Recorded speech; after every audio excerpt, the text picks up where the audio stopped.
And welcome back to Reestablish Nature. So today I am going to be giving you guys the garden tour. I'm going to be talking about what's working in the garden, what's not working, what's growing, and I'm also going to be sharing 2 tips with you guys on how you can increase pollination inside of the garden and also get rid of aphids. So let's get this tour going.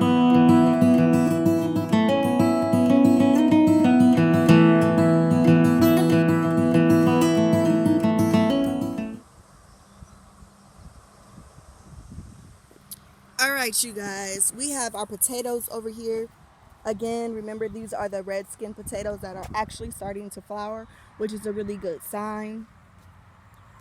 So again, I'm so excited and ready to dig these up. I keep telling my niece it's going to be like digging for gold because potatoes are just so fun to dig up and just see all of the potatoes you get just by planting one potato down in the ground. So these are all the red skin potatoes here. And then we have our blueberry plant that are still producing some blueberries there. And then it's doing pretty good. Our weather here in Ohio is still up and down. Yesterday evening it was pretty chilly. And today it's been really windy and in the low 70s. But it's doing okay. This is a marigold here. I still have the planters over here that I am going to be putting something in. I'm still working out exactly what I want to do. This is all celery that is doing really good. In the last video I shared with you guys that I plan on making a bunch of soups and broths with my celery. Here is a green pepper plant. You can see the green pepper there. There's another one forming up here. There's actually 2 over there. So these green peppers are doing really well. Then I have another pepper plant here. There is a green pepper. There's a green pepper down in here. So this plant is doing well as well. This is another green pepper plant. My family eats tons of peppers. So I wanted to grow a lot of peppers to be able to freeze them, make some freezer meals with them as well. This is another pepper plant that I put down in the ground. This one is a yellow pepper. And then we also have another pepper plant here, which is also producing some peppers down in there. And then it has a bunch of flowers in here. So these are the collard greens that I put down in the ground about 2 weeks ago that are doing pretty good. Now I did have something attacking my collard greens and I figured out that they were aphids. So I'm getting ready to share with you guys something that you can use to support getting rid of aphids inside of your garden so they can stop eating your plants. These here are collard greens that I picked or harvested the other day for dinner, and then I also harvest these as well, and as you can see they're already starting to grow back. I would insert a clip of me harvesting these collard greens as well.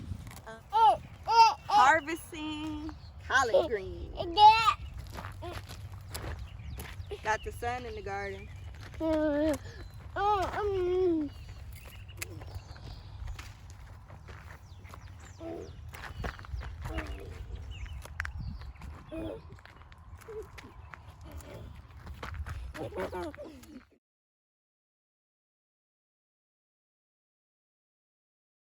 Collard greens grow best in the early spring, late fall. So I'm debating if I want to go ahead and dig these out of the ground or allow them to keep growing or replant them in the fall season. I'm still debating. I can definitely use the space.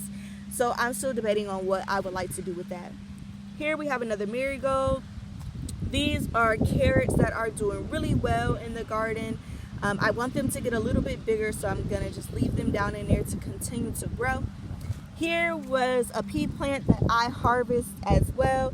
I will link a photo of the peas that I harvest. Here are more peas as well. You can see that I harvest this plant too, and they're already growing back. So I'll be getting another harvest of those as well. My son absolutely loves peas, and I'm cooking them at least twice a week. Here is another open space that I had my spinach. I'm not 100% for sure what I'm gonna put here, but if you guys have any suggestions or any ideas, let me know in the comments below. Here we have my tomato plants. This one has tons of flowers on it. No actual tomatoes on the plant as of yet. And then we have this tomato plant here that is producing tons of tomatoes. These are going to be my paste tomatoes to make my homemade pasta sauce. And then down in here, let me see, there are tons of tomatoes hiding inside of here. So I'm excited again for this harvest. And it's also continuing to flower, which is a good sign for more tomatoes. I have indeterminate tomatoes, so therefore I don't know exactly how tall they're going to get or how much it is going to produce. Over here we have another tomato plant. I'm going to just swing around, and then there they go. Look how beautiful these are coming along. I love green tomatoes and frying them up, so hopefully soon I'll be posting a video for you guys of maybe me frying up some green tomatoes. But all of the tomato plants are doing well and thriving. This is another one of my pasta plants so that I can make homemade spaghetti sauce and can it to get us through the winter season and until next year. Here is another pepper plant. Look how beautiful that green pepper is. That is growing. And there's another pepper down in here as well. And then we have, look at all 4 of those peppers growing in here. Amazing. And we have another pepper plant. Like I said, my family loves peppers. And for the cost of peppers in the store, I have tons of peppers growing inside of the garden. Another pepper plant there. And then of course we have our onions. That was a epic fail. I did this corner here, pulled some of them just to see what was growing. And I really think that the weeds kind of took over this bed. So I am going to pray on it and see if I should just rip all of this out. I can actually plant some garlic. So maybe I'll just rip all of this out and start over with some garlic. And try again next year for the onions. I'm not 100% for sure, but I will definitely keep you guys updated on that. Over here we have my cantaloupe that I planted. Look how this thing is like running out. I definitely need to get this trellis up like ASAP. But it is doing really, really good. Tons of flowers on it as well. Tons of flowers. So I'm going to be sharing a tip with you guys on how you can increase the bees to come into your garden to help with the pollination process. Then we have my strawberries that is doing well also and creating runners here. So I'm excited about that. We have another marigold. And listen, look at these cucumbers running wild, but I absolutely love it. So all of these are cucumber plants. They are definitely becoming taller than the trellis that I have. So it is time for me to get another trellis out here and get them trellised up as well. So I am not 100% for sure what it is that I am looking for, but I am thinking that these are the beginning stages of the cucumbers. But I don't actually see any full-blown cucumbers as of yet. But they are doing good. They're definitely growing and growing out. So I'm excited about that. All right, y'all, so I did a thing here in the garden. I mentioned in the last video that I wanted to plant some sunflowers, and I actually did that. So along this fence line here are all my sunflower seeds that I have down in the ground that is going to grow up against this fence line here.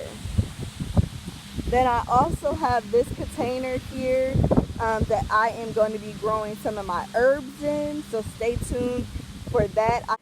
Alright, you guys, so I wanted to share with you guys how I made this solution to help with the aphids inside of the garden.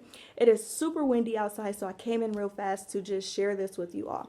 So I just have a 10-ounce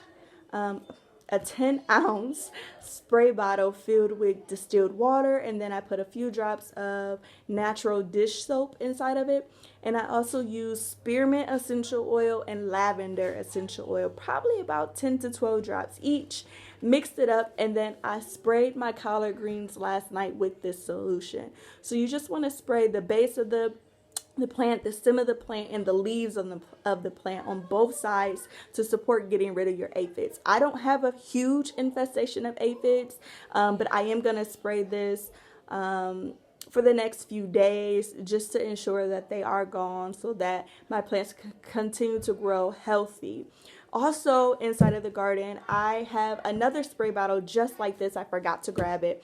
And I filled it up with distilled water as well. And then I use wild orange essential oil to support pollination inside of the garden. So with the wild orange, you just want to use water in the wild orange essential oil, and you just want to spray the flowers of the actual plant to encourage the bees to come over and pollinate the plant. So I just wanted to share those tips with you guys. I encourage you all to connect with me on Instagram because I'm always posting DIYs on how to make this, and you can see that in real time over on Instagram.